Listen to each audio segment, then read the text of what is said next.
So ಈ ವಿಡಿಯೋದಲ್ಲಿ ನಾವು ಲೇಬಲ್ಸ್ ಹೇಗೆ ಕ್ರಿಯೇಟ್ ಮಾಡೋದು ನೋಡೋಣ. ಸೊ ಲೇಬಲ್ಸ್ ಕ್ರಿಯೇಟ್ ಮಾಡಬೇಕಂದ್ರೆ ಮೇಲಿಂಗ್ಸಿಗೆ ಹೋಗ್ಬಿಟ್ಟು ಇಲ್ಲಿ ಸ್ಟಾರ್ಟ್ ಮೇಲ್ ಮರ್ಜ್ ಆಪ್ಷನ್ ಇದೆಯಲ್ಲ, ಇಲ್ಲಿ ಹೋಗಿ step by step mail merge wizard ಅಂತ ಕೊಡ್ತೀನಿ. ಸೊ ಇಲ್ಲಿ ನಾನು ಲೇಬಲ್ಸ್ ಅಂತ ಚೂಸ್ ಮಾಡಬೇಕು. ಇಲ್ಲಿ ಚೂಸ್ ಮಾಡಿ ಸ್ಟಾರ್ಟ್ ನ್ಯೂ ಡಾಕ್ಯುಮೆಂಟ್ ಅಂತ ಕೊಡ್ತೀನಿ. ಓಕೆನಾ? ಇಲ್ಲಿ ಲೇಬಲ್ ಆಪ್ಷನ್ಸ್ ಅಂತ ನನಗೆ ಇಲ್ಲೊಂದು ಆಪ್ಷನ್ ಇದೆಯಲ್ಲ, ಸೊ ಇದನ್ನ ಸೆಲೆಕ್ಟ್ ಮಾಡ್ಕೋತೀನಿ. ಸೊ ಇಲ್ಲಿ ನಾನು A1 ಅಂತ ಟೆಂಪ್ಲೇಟ್ ನ ತಗೊಂಡು ಇಲ್ಲಿ ನಾನು 28171 ಅಥವಾ 28175 ಯಾವ್ದಾದ್ರು ಒಂದನ್ನ ತಗೋಬಹುದು. ತಗೊಂಡು ಓಕೆ ಅಂತ ಕೊಡಬೇಕು. ಸೊ ನನಗೆ ಇಲ್ಲಿ ಲೇಬಲ್ದು ಟೆಂಪ್ಲೇಟ್ ಕ್ರಿಯೇಟ್ ಆಯ್ತು. ಸೊ ಇವಾಗ ಏನ್ ಮಾಡ್ಬೋದಪ್ಪ ಅಂದ್ರೆ ಇಲ್ಲಿ ಇನ್ಸರ್ಟಿಗೆ ಹೋಗ್ಬಿಟ್ಟು ಸೊ ನಿಮ್ಗೆ ಯಾವ ಶೇಪ್ ಬೇಕು ಶೇಪ್ ನ ಆಡ್ ಮಾಡ್ಕೋಬಹುದು ಇಲ್ಲಿ.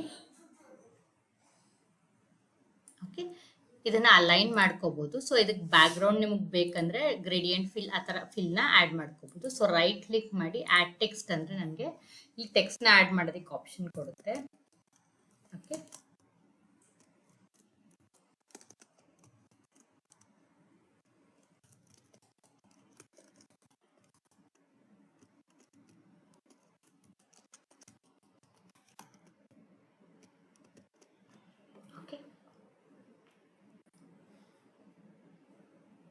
ಸೊ ಇಷ್ಟಾದ್ಮೇಲೆ ನೀವು ಪಿಕ್ಚರ್ ಹಾಕೋಬೇಕಂದ್ರೆ ಇನ್ಸರ್ಟ್ ಹೋಗಿ ಪಿಕ್ಚರ್ಸಿಗೆ ಹೋಗಿ ದಿಸ್ ಡಿವೈಸ್ ಅಂತ ಕೊಟ್ಕೊಂಡು ಸೊ ಯಾವ ಪಿಕ್ಚರ್ ಬೇಕೋ ಅದನ್ನ ಸೆಲೆಕ್ಟ್ ಮಾಡಿಕೊಂಡು ಸೊ ಇದನ್ನ ಫಸ್ಟ್ ರ್ಯಾಪ್ ಟೆಕ್ಸ್ಟಿಗೆ ಹೋಗಿ in front of the text ಅಂತ ಕೊಟ್ಕೊಳ್ಳಿ. ಸೊ ಕೊಟ್ಕೊಂಡು ನಿಮ್ಗೆ ಎಲ್ಲಿ ಬೇಕು ಅಲ್ಲಿ ಇನ್ಸರ್ಟ್ ಮಾಡ್ಕೊಳ್ಳಿ.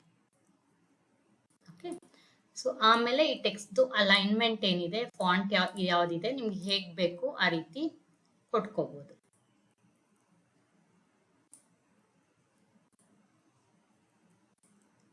ಸೊ ಇಷ್ಟೆಲ್ಲ ಆದ್ಮೇಲೆ ಒನ್ಸ್ ರೆಡಿ ಇದೆ ಅಂದ್ಮೇಲೆ ಸೊ ಮೇಲಿಂಗ್ ಟ್ಯಾಬಿಗೆ ಹೋಗ್ಬಿಟ್ಟು ಬೇರೆ ಬಾಕ್ಸ್ ಮೇಲೆ ಕ್ಲಿಕ್ ಮಾಡಿ ಇಲ್ಲಿ ಅಪ್ಡೇಟ್ ಲೇಬಲ್ಸ್ ಅಂತ ಆಪ್ಷನ್ ಕೊಟ್ರೆ ಸೊ ಈ ಲೇಬಲ್ ಎಲ್ಲಾ ಬಾಕ್ಸ್ ಅಲ್ಲೂ ಬರುತ್ತೆ. ಸೊ ನೀವು ಇದನ್ನ ಪ್ರಿಂಟ್ ಮಾಡ್ಕೋಬಹುದು. ಬೈ ಡಿಫಾಲ್ಟ್ ನನಗೆ ಆ ಕೋಡ್ ನ ಸೆಲೆಕ್ಟ್ ಮಾಡ್ಕೊಂಡ್ರೆ 12 ಲೇಬಲ್ಸ್ ಬರುತ್ತೆ ಒನ್ ಶೀಟ್ ಅಲ್ಲಿ.